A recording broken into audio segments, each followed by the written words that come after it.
Hi everyone, welcome to another episode of Meals with Michael. So today we're doing something that I saw on Pinterest that sounds simple, yay, and also sounds delicious. So we're doing a brown sugar garlic baked chicken. I'm doing a slight twist to what was on Pinterest because that's who I am. I read a recipe, I immediately change it. So we're using boneless, skinless chicken breast for this, and garlic, obviously, and brown sugar. So I have 8 tablespoons of olive oil that I'm putting into a pan here. I'm going to let that heat up a little bit. And then I'm going to add in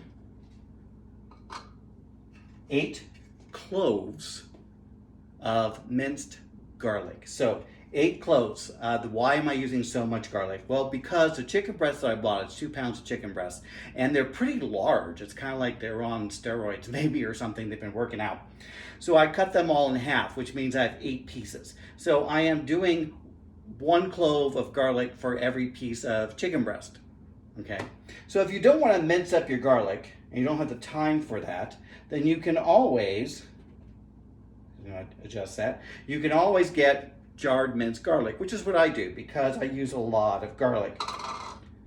So half a teaspoon of minced garlic equals roughly 1 clove of garlic.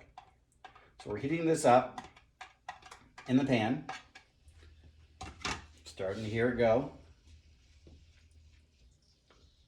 And you just want to cook this for a couple of minutes to release that flavor of the garlic. Brown it up just a little bit because it's going to bake in the oven and brown more.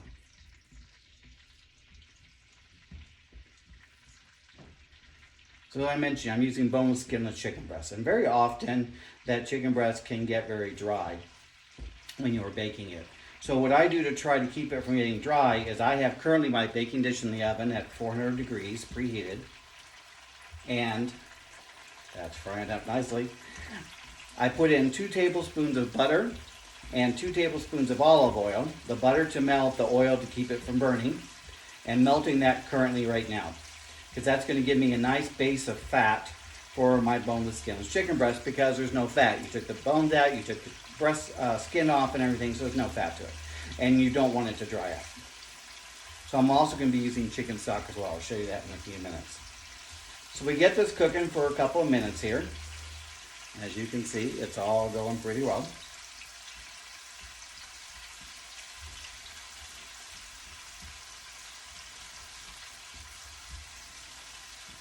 Just watching it here because I don't want to burn my garlic.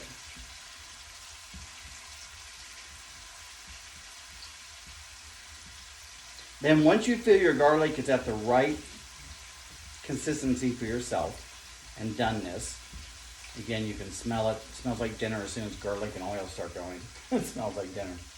You actually take it off the heat, like so, and you put in your brown sugar. So I have here actually 8 tablespoons of brown sugar. Ooh, yum. That's melting right away into that. Why 8 tablespoons? Because again, I have 8 chicken breasts, so I have 1 tablespoon for each chicken breast that I am doing. So it's essentially making this paste glaze off of this. And the reason I took it off the heat is you don't want to burn your sugar. You could probably use light brown sugar for this. I'm using dark brown sugar because I just want a bit more flavor. I'm all about the flavor. And you end up with something that looks like this. This is going to go on top of your chicken. Put that aside for a second. So I'm going to pull my baking pan out of the oven. Yep.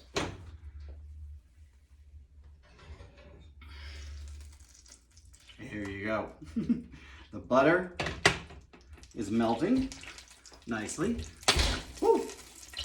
I always have to watch for that because your stove is hot. So sometimes I move this on to a trivet so I can use it.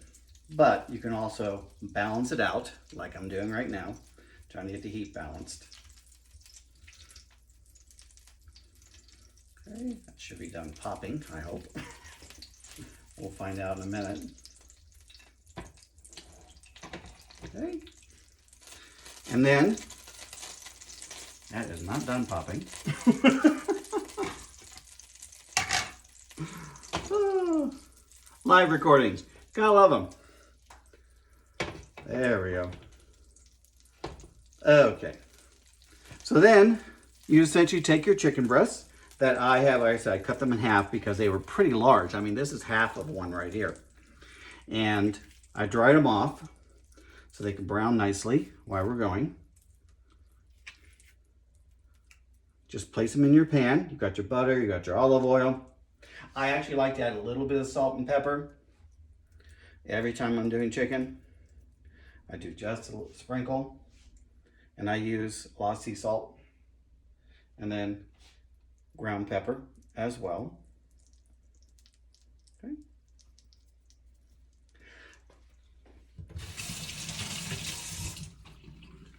And then, to change this up a little bit from the recipe, I actually am adding a little bit of Worcestershire sauce to the brown sugar and garlic because I wanted a little bit more earthiness to it than just sweetness.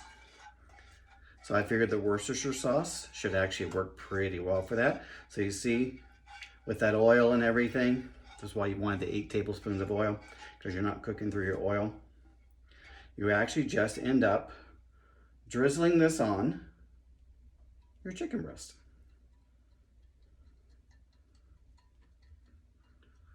Coating it through.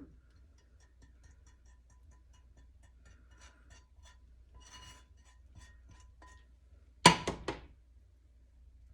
I'm gonna make sure the entire top gets that. And then, as I mentioned, I don't want my chicken breast to dry out in the oven. So I often use either white wine, which you can use, or I use chicken broth or chicken stock, and I just pour a little bit into the bottom of the container, as so, just to give it some liquid to be able to soak back into that. And this also makes a great sauce at the end. You can actually use that for a sauce. So I'm gonna pop this back in the oven. It's gonna go for about 40 to 45 minutes.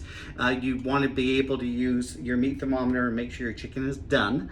And usually this, because of the type of heat, 400 degrees, and the boneless, skinless off of it, it should take about 40 minutes and we'll have our chicken. So we'll see you in a little bit. All right, everyone, our chicken has been baking for actually 40 minutes. I put my meat thermometer in the thickest piece of chicken and it came out at 165. So I know if the thickest piece is done, the rest are done. So how did it turn out? Well, we're gonna check in a second. So this is how it came out of the oven. You have all that beautiful sauce in there as well. Don't throw that away, you're gonna want that. So let's take a piece of this. You see the garlic's on there and the brown sugar is on there. We're gonna slice into this and see how it turns out. Ooh, yes.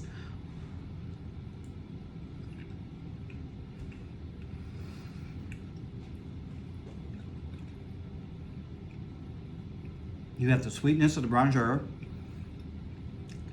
The Worcestershire sauce gives that slight earthiness that I was looking for. You also have the garlic, which is not overpowering, believe it or not. I do recommend, again, you want to keep the sauce, you can pour it into like a container if you want.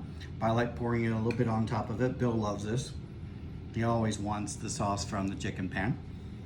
And while this was cooking, so you can have dinner ready at the same time, I did the garlic smashed potatoes that you see on another Meals with Michael episode. And we also did a garlic green bean because, you know, it's garlic night apparently here at Michael's house. So we did the garlic mashed potatoes with the roasted garlic powder. We did the green beans as well, garlic green beans, blanched and shocked, and then sauteed in a pan with butter and olive oil and salt and pepper and, of course, garlic, plenty of it. So you have an actual nice well-rounded meal with your vegetables and your starch and your protein off of this. So once again, this was Meals with Michael. We actually did a very simple garlic and brown sugar chicken bake, because not everything should take a lot of time. And during that 40 minutes, I was able to make the 2 side dishes. So see you next time. Hope you've enjoyed this, and tell your friends, and be sure to subscribe with Meals with Michael.